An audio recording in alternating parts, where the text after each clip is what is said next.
Greetings, you absolute beauties. Welcome to my ranking of Winterfylleth, black metal band from England. Let's go.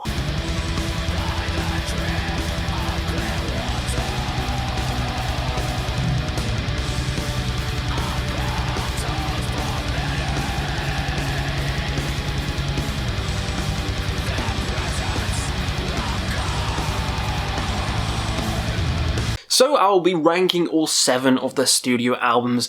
This folky, atmospheric, English black metal band is just sublime. I've seen them live, they kick ass. They got the atmosphere, they got the melody, they got the screeches, they got beautiful parts, heavy parts, the whole shebang, the whole package. And we're going to rank them from my least favourite to my favourite. And I know we used to do it in a tier list setting, and I could give you the tier list at the very end, but we're going back to this style. And we're going to show you some clips for some of the albums for a bit more variety and a bit more fun. So let's start with my least favourite, which is the Hallowing of Heirdom.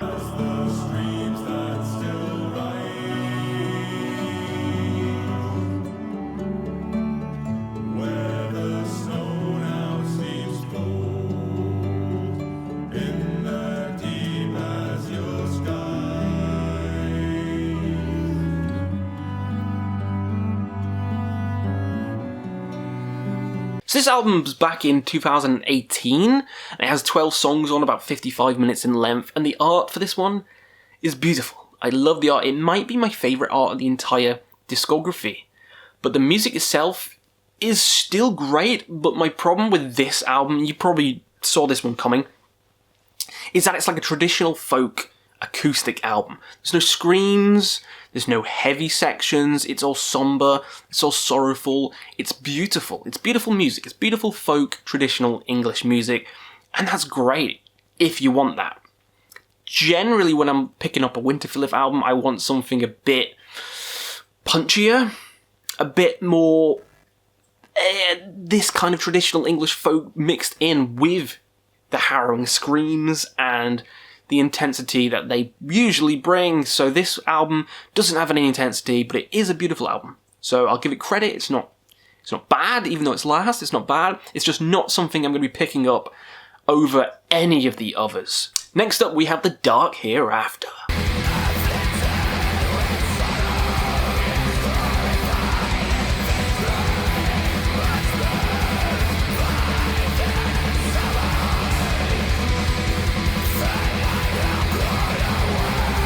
So from 2016, only about 5 songs on this one, running at about 41 minutes long.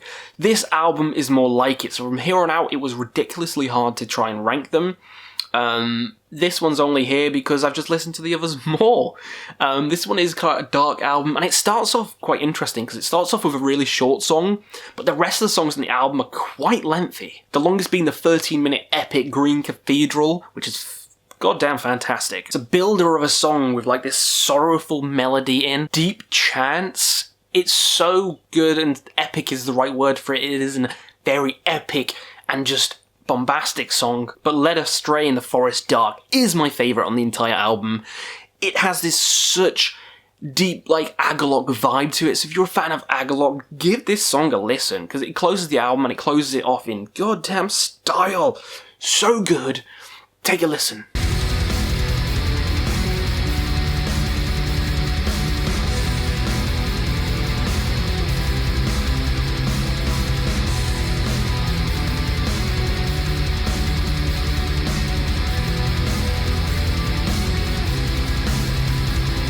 Love it. Easily one of the best songs they've done. And it's on this album, so yeah, overall, thoroughly enjoy this album. It's like a 8 out of 10, and it's only second to last. There's more to come. Let's go. Ghost of Heritage is next, which is like an hour and 7 minutes longer than the other 2 we were mentioning, and it's a lot different sounding. Let's take a listen.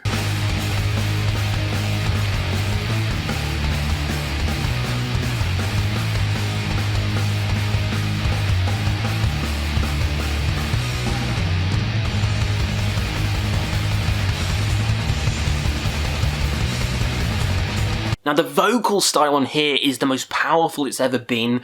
The production's a lot fuzzier, a lot more classic black metal sounding, so I know people like Satanic and the Dust God, you might like this. Really like an evil sounding production. It still has those folky flares you come to know by the band, but it's a lot less than in the Dark Hereafter or any other album by the band. The vocals, though, are so good on this. The Battle of Maldron and the Shivering Mountain especially showcase the vocals at its most powerful. And the title track has this like raw ferocity, like something off of Hate Forest. I love the title track on this, really intense stuff. And then The Honor of Good Men on the Path to Eternal Glory. What an epic way to close off an album. Really long song. They love their long finishes, don't they? Great stuff. One of my favourite albums, and it's only fucking here. Let's go. The Threnody of Triumph is next, and let's give it a whirl.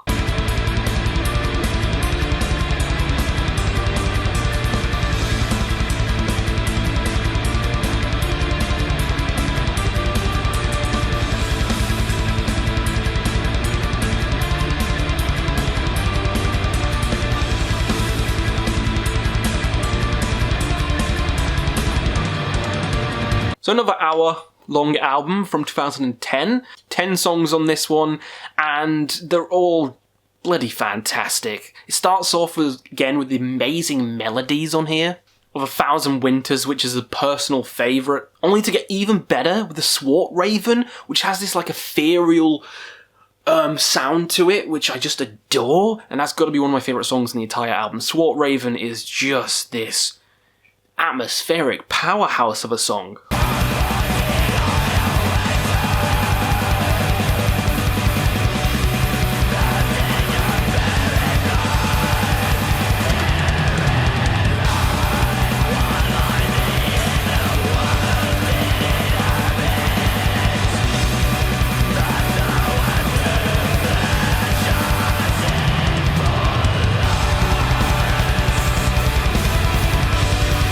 Amazing vocal delivery as well, with that kind of build up in the chants before blasting off again. The album kind of mellows out in the middle a little bit, and then picks back up in the last couple of songs, which, again, they know how to close albums. They're just masters at it. Especially with the amazing title track, so overall, can't say anything wrong. Threnody of Triumph is great. Next up for the longest ones they've done, The Reckoning Dawn.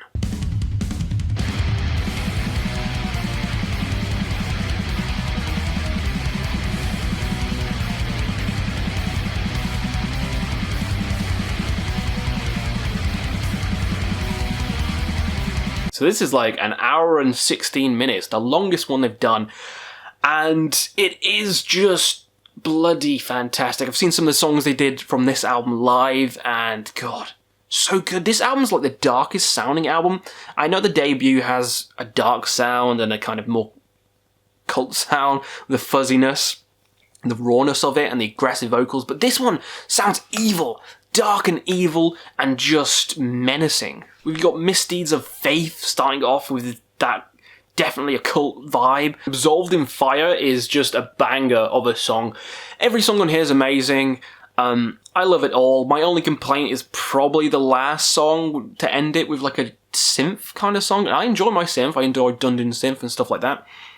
And this song's good, but compared to all the other closes that Winterfylleth have had, these epics, these grand sprawling epics, this one just feels like it's an 8-minute synthy song. It's like, okay, it's good, but put it somewhere in the middle, give us a massive long song to end it. So, aside from the closing one, Reckoning Dawn's just a bloody beauty of an album. So my number 2 is the Mercian Sphere.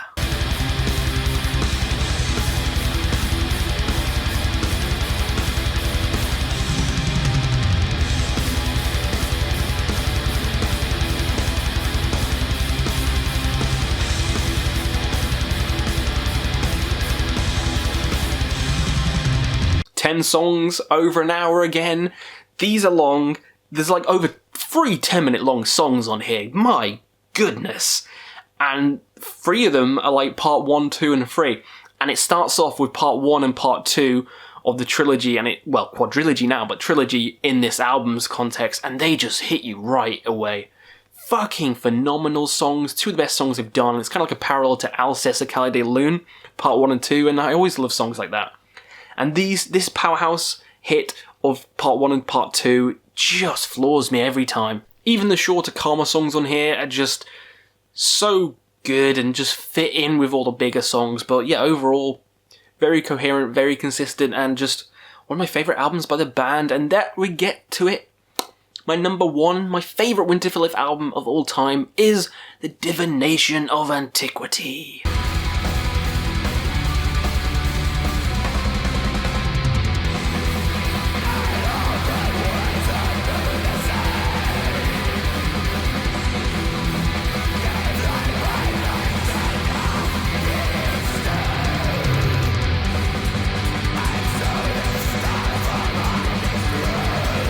Eight songs, 57 minutes.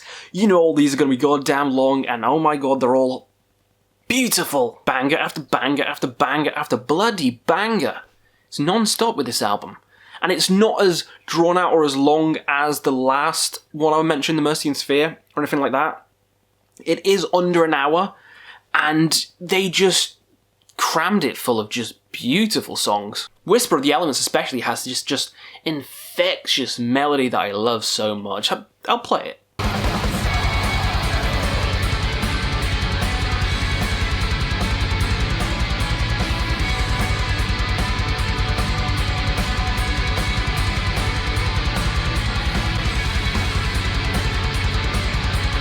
Warrior Herd is just an insane song, and A Careworn Heart is so sorrowful and serene. And then you got the closer, Forsaken in Stone, which is another chef's kiss closer for the discography.